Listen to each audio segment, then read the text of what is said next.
Sebenarnya mungkin agak, tidak tepat kalau disebut, terkait dengan burden sharing.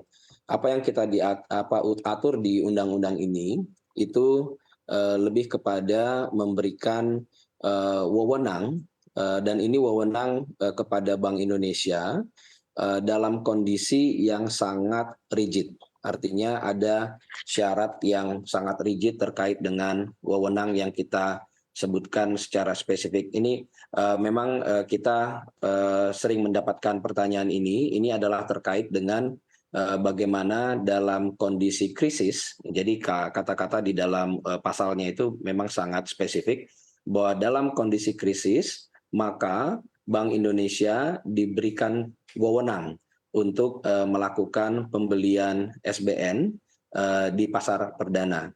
Nah, perlu kami, tegaskan dan kita catat bahwa, wewenang tersebut tadi diberikan hanya pada saat memang presiden sudah menetapkan bahwa, itu terjadi krisis, keuangan.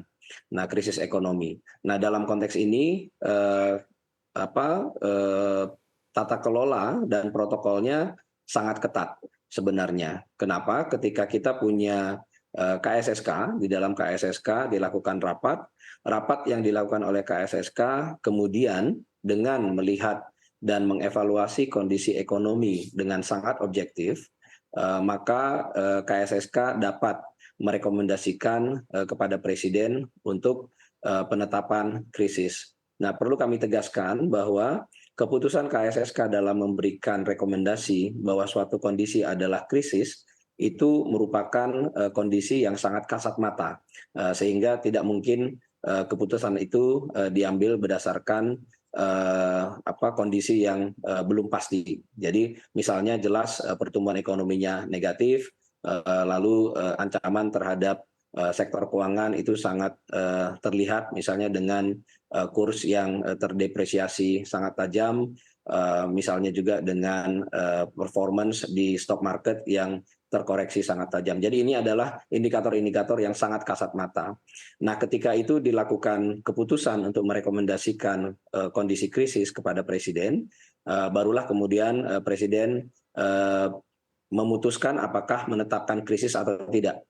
Ketika ditetapkan, presiden bahwa itu sudah krisis, maka disitulah, dalam konteks tadi, pembelian SBN di pasar perdana itu oleh Bank Indonesia, dia memiliki wewenang.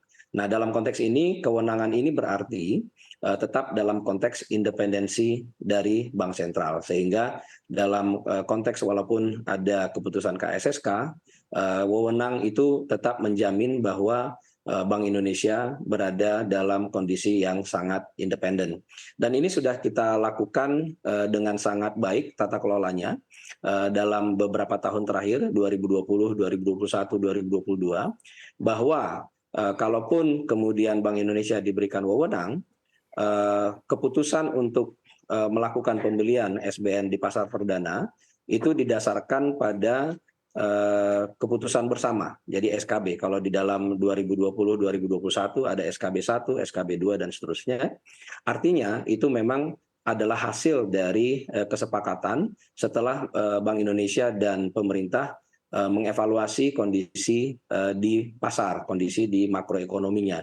Sehingga disepakati apakah memang dibutuhkan, pembelian, SBN di pasar perdana dan, seberapa besar, size-nya. Sehingga ini keputusan-keputusan yang memang, merupakan bagian dari kewenangan masing-masing, dan dalam konteks ini kita sudah buktikan bahwa, selama kita melakukan, SKB 1, SKB 2, integritas dari pasar itu tetap terjaga.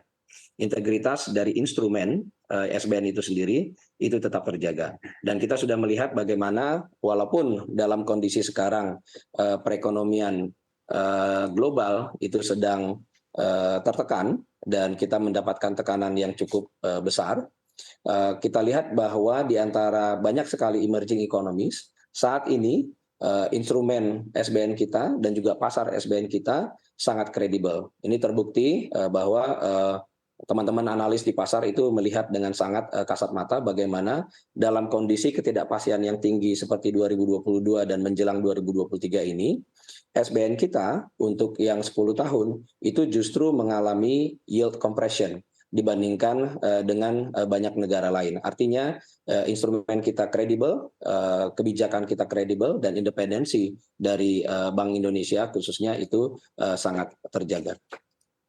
Baik, Pak Febrio, kalau berdasarkan dialog kami dengan beberapa ekonom, banyak juga yang mengkhawatirkan poin ini justru bisa, mengganggu kedisiplinan fiskal. Tanggapan Anda seperti apa?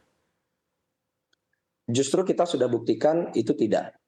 Justru kita melihat bahwa baik fiskal maupun moneter itu memiliki insentif mekanisme yang sama. Bahwa fiskal dalam konteks ini punya kepentingan yang sangat besar untuk instrumennya SBN ini terjaga kredibilitasnya, terjaga integritasnya. Fiskal pada posisi yang sangat berkepentingan agar pasar dari SBN itu terjaga integritasnya. Bahkan lebih jauh lagi, fiskal itu juga sangat berkepentingan dalam konteks Bank Indonesia untuk terjaga independensinya. Hanya dengan ketiga itu tercapailah, maka tujuan kita dalam mengelola stabilitas makro dalam jangka pendek, khususnya ketika kita dihadapkan pada tantangan, itu bisa kita capai dengan efektif. Dengan demikian, seperti apa yang sudah kita lakukan dalam 2-3 tahun terakhir, ini sudah dapat dikelola dengan sangat baik, dan pasar ini sudah kita buktikan bahwa integritas dari instrumennya, integritas dari pasarnya, dan juga independensi dari Bank Indonesia itu justru yang menjamin bahwa performance dari SBN kita sampai saat ini justru relatif sangat positif dibandingkan dengan banyak emerging economies lainnya ketika kita dihadapkan pada tantangan yang sama.